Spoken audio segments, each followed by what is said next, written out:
اللہ نے، ولیکن اور لیکن انفسہم یظلمون، اپنے ہی نفسوں پر وہ ظلم کرتے تھے۔ کافروں پر اللہ تعالیٰ ظلم نہیں کرتا، وہ اپنے اوپر خود ظلم کرتے ہیں، جیسے شرک اور نافرمانی کے کاموں سے وہ خود کو ہلاک کر دیتے ہیں۔ جب لوگ اللہ تعالیٰ پر ایمان لائے بغیر خرچ کرتے ہیں تو ان کا خرچ کیا ہوا ان کے اپنے کام بھی نہیں آتا، کیونکہ بھلائی کے کاموں پر خرچ کرنا ایسا عمل ہے جس پر اہل ایمان کو اللہ تعالیٰ بڑھا چڑھا کر اجر دیتے ہیں، جبکہ کافروں کا خرچ رائگاں جاتا ہے۔ اس لیے اللہ تعالیٰ نے واضح کر دیا کہ اپنے اعمال کو ضائع کر کے تم خود اپنے اوپر ظلم کر رہے ہو، اللہ تعالیٰ کی طرف سے تم پر ظلم نہیں ہے۔ حضرت انس بن مالک رضی اللہ تعالیٰ عنہ سے روایت ہے کہ نبی پاک صلی اللہ علیہ وآلہ وسلم نے فرمایا، اللہ تعالیٰ مومن پر کسی بھی نیکی کے سلسلے میں کوئی ظلم نہیں کرے گا، دنیا میں بھی اسے اس نیکی کا بدلہ دیا جائے گا اور آخرت میں بھی اسے اس کی نیکی کا بدلہ دیا جائے گا۔ رہا کافر تو جو نیکیاں اس نے اللہ تعالیٰ کے لیے کی ہوں گی اس کا بدلہ اسے دنیا میں دے دیا جائے گا، یہاں تک کہ جب وہ آخرت میں پہنچے گا تو اس کے پاس کوئی نیکی نہیں ہوگی جس کا بدلہ اسے دیا جائے۔ صحیح مسلم 7079۔ امام سعدی کہتے ہیں کہ کافر مال خرچ کر کے اللہ کے نور کو بجھانے کی کوشش کرتے ہیں اور لوگوں کو اللہ کی راہ سے روکتے ہیں تو یہ کوششیں ناکام رہیں گی، جیسے کوئی شخص فصل بوئے، اسے اس کا نتیجہ ملنے اور اس سے پیداوار حاصل ہونے کی امید ہو، اچانک کھیتی پر ایک ٹھنڈی ہوا چلے جس سے کھیتی تباہ ہو جائے۔ کافروں کا بھی یہی حال ہے۔ اللہ تعالیٰ کا ارشاد ہے، ان الذین کفروا ينفقون اموالهم لیصدوا عن سبیل اللہ فسینفقونها ثم تکون علیہم حسرۃ ثم یغلبون۔ بلا شبہ جن لوگوں نے کفر کیا ہے وہ اپنے مال اس لیے خرچ کرتے ہیں کہ لوگوں کو اللہ تعالیٰ کے راستے سے روکیں، چنانچہ ابھی وہ اور خرچ کرتے رہیں گے، پھر وہ ان پر حسرت بن جائے گا، پھر وہ مغلوب کر دیے جائیں گے۔ سورہ الانفال آیت 36۔ یا ایھا الذین آمنوا، اے لوگو جو ایمان لائے ہو، لا تتخذوا، نہ تم بناؤ، بطانۃ دلی دوست، من دونکم اپنے علاوہ کو۔ بطانۃ دلی دوست اور رازدار کو کہتے ہیں۔ مسلمانوں کو اپنے سوا کسی اور کو دلی دوست بنانے سے روکا گیا تو انہیں اے ایمان والو کہہ کر پکارا گیا۔ اس سے مراد ہے کہ اے لوگو جو اللہ تعالیٰ کے رب ہونے پر ایمان رکھتے ہو اور اسلام کے دین ہونے پر اور محمد صلی اللہ علیہ وآلہ وسلم کے رسول ہونے پر ایمان رکھتے ہو۔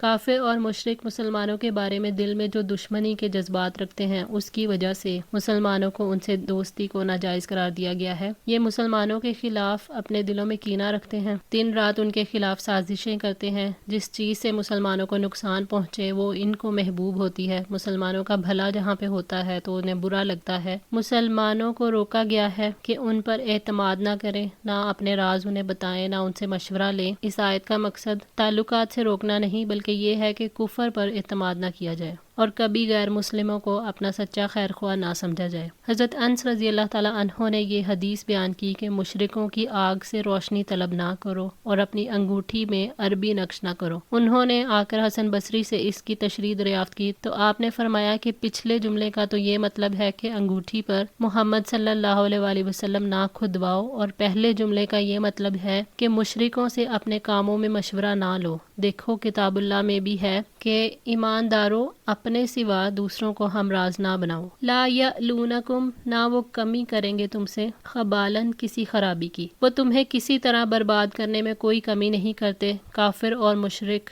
مسلمانوں کے بارے میں دل میں جو دشمنی کے جذبات رکھتے ہیں اسی کے پیش نظر مسلمانوں کو ان سے دوستی کو ناجائز قرار دیا گیا۔ ودو، وہ دل سے چاہتے ہیں، ما انتم، کے مشکل میں پڑو تم، وہ پسند کرتے ہیں ایسی چیز کو جو تمہیں مصیبت میں ڈال دے، وہ تمہارے دین میں شدید نقصان کی تمنا رکھتے ہیں۔ حضرت عمر بن خطاب رضی اللہ تعالیٰ عنہ سے ایک بار کہا گیا کہ ہیرا کا ایک شخص بڑا اچھا لکھنے والا اور بہت اچھے حافظے والا ہے، آپ اسے اپنا محرر اور منشی مقرر کر لیں۔ آپ نے فرمایا اس کا مطلب یہ ہوگا کہ غیر مومن کو بتانا بنا لوں، جبکہ اللہ تعالیٰ نے اس سے منع فرمایا ہے۔ قد بدتی، یقیناً ظاہر ہو گیا، البغضاء، بغض، من افواہہم، ان کے منہوں سے، ان کا بغض ان کے منہوں سے ظاہر ہو چکا ہے، اور آپ کے نبی صلی اللہ علیہ وآلہ وسلم پر اور اللہ کی کتاب پر جو وہ جھوٹے الزام لگاتے ہیں وہ بھی ظاہر ہو چکے ہیں۔ وما تخفی، اور جو چھپاتے ہیں، صدورہم، ان کے سینے، اکبرو، زیادہ بڑا ہے، جو کچھ ان کے سینے چھپاتے ہیں وہ زیادہ بڑا ہے اس سے جو ان کی زبانیں کہتی ہیں۔ قد بینا، یقیناً واضح کر دی ہم نے،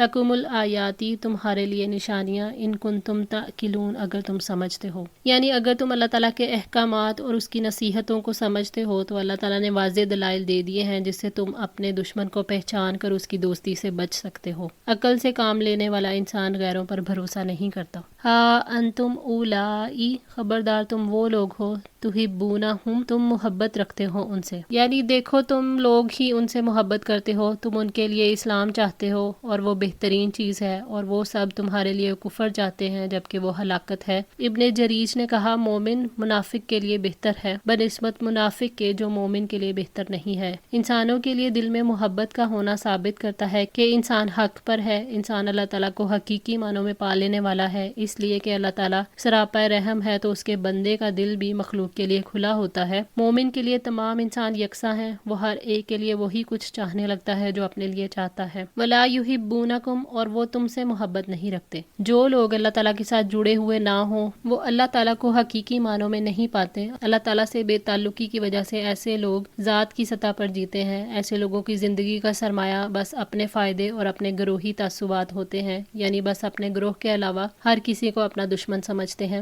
وَتُؤْمِنُونَ، اور تم ایمان رکھتے ہو، بالکتابی کلیہ، ساری کتابوں پر، یعنی تم ساری آسمانی کتابوں پر ایمان رکھتے ہو، یعنی ان کو اللہ تعالیٰ کی جانب سے تسلیم کرتے ہو. وَإِذَا، اور جب لَقُوكُمْ، وہ تم سے ملتے ہیں، قَالُوا، تو کہتے ہیں آمنا، کہ ہم ایمان لائے ہیں. اور جب وہ تم سے ملتے ہیں تو کہتے ہیں کہ ہم ایمان لائے ہیں. قتادہ رحمۃ اللہ نے کہا جب وہ مومنوں سے ملتے ہیں تو اپنے خون اور مالوں کے ڈر کی وجہ سے کہتے ہیں کہ ہم ایمان لائے ہیں. وَإِذَا، اور جب خَلَوْا، اکیلے ہوتے ہیں، عَدُّوا عَلَيْكُمْ، وہ کاٹتے ہیں تم پر، الانامل، انگلیاں، من الغیظ، غصے سے. اور جب اکیلے ہوتے ہیں تو تم پر غصے سے انگلیاں چباتے ہیں.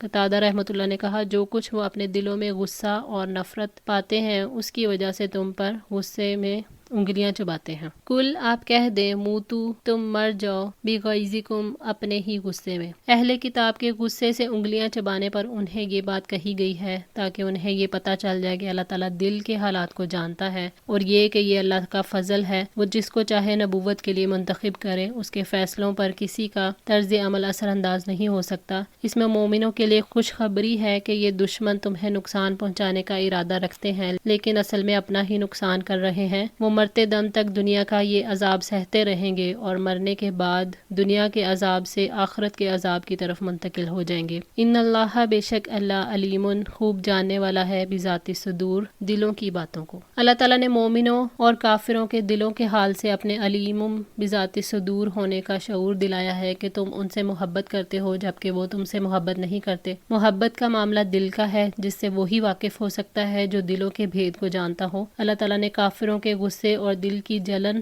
کے بارے میں آگاہ کیا ہے کہ اگرچہ وہ زبان سے ایمان کا اقرار کرتے ہیں لیکن دلوں کے راز جاننے والے سے دل کی جلن اور غصے کی آگ چھپا نہیں سکتے. ان تمسسکم، اگر پہنچے تمہیں، حسنتن، کوئی بھلائی، تسؤہم، تو انہیں بری لگتی ہے. وَإِن تُصِبْكُمْ، اور اگر پہنچتی ہے تمہیں، سیئۃن، کوئی برائی، یفرحوا بہا، تو وہ اس پر خوش ہوتے ہیں. وَإِن، اور اگر تصبروا، تم صبر کرو، وتتقوا، اور تم تقوی کرو، لا یضرکم، نہ نقصان دے گی تمہیں، کیدہم، چال ان کی، شیئن، کچھ بھی. اگر تمہیں کوئی بھلائی پہنچے تو انہیں بری لگتی ہے اور اگر تمہیں کوئی مصیبت پہنچے تو وہ اس پر دل میں خوش ہوتے ہیں. اور اگر تم صبر کرو اور اللہ تعالیٰ سے ڈرو تو ان کی خفیہ تدبیر تمہیں کچھ بھی نقصان نہیں پہنچائے گی. مومنوں سے کہا گیا ہے کہ دشمن کی کارروائیوں پر خود کو منفی رد عمل سے بچائیں اور صبر اور تقوی پر قائم رہیں. کافروں کی چالوں سے بچنے کا طریقہ اور علاج صبر اور تقوی ہی ہے. اللہ تعالیٰ کی مدد کے حصول کا ذریعہ صبر اور تقوی ہے. مسلمانوں کو پستی اور زوال سے نکالنے کے لیے ضروری ہے کہ وہ اپنے دین پر ثابت قدم رہیں، یہی صبر کا تقاضا ہے، اور اللہ تعالیٰ سے ڈرتے رہیں کیونکہ یہی خوف انسان کو دنیا کی ہر قوت کے خوف سے آزاد کر دیتا ہے. انسان جب کسی کے منفی رویے پر صبر کرتا ہے تو اسے یہ خطرہ لاحق ہوتا ہے کہ مخالف جو ہے اس کی چالیں اور مضبوط ہو جائیں گی اور اس طرح اسے اور زیادہ برائی کرنے کے موقع ملیں گے، اور صبر کر کے انسان زیادہ کمزوری کا مظاہرہ کرے گا تو دوسروں کو پھر شے ملے گی. یہ چیز انسان کے صبر کے راستے میں رکاوٹ بنتی ہے. اللہ تعالیٰ نے اسی نفسیاتی رکاوٹ کو دور کیا ہے کہ اگر تم صبر اور تقوی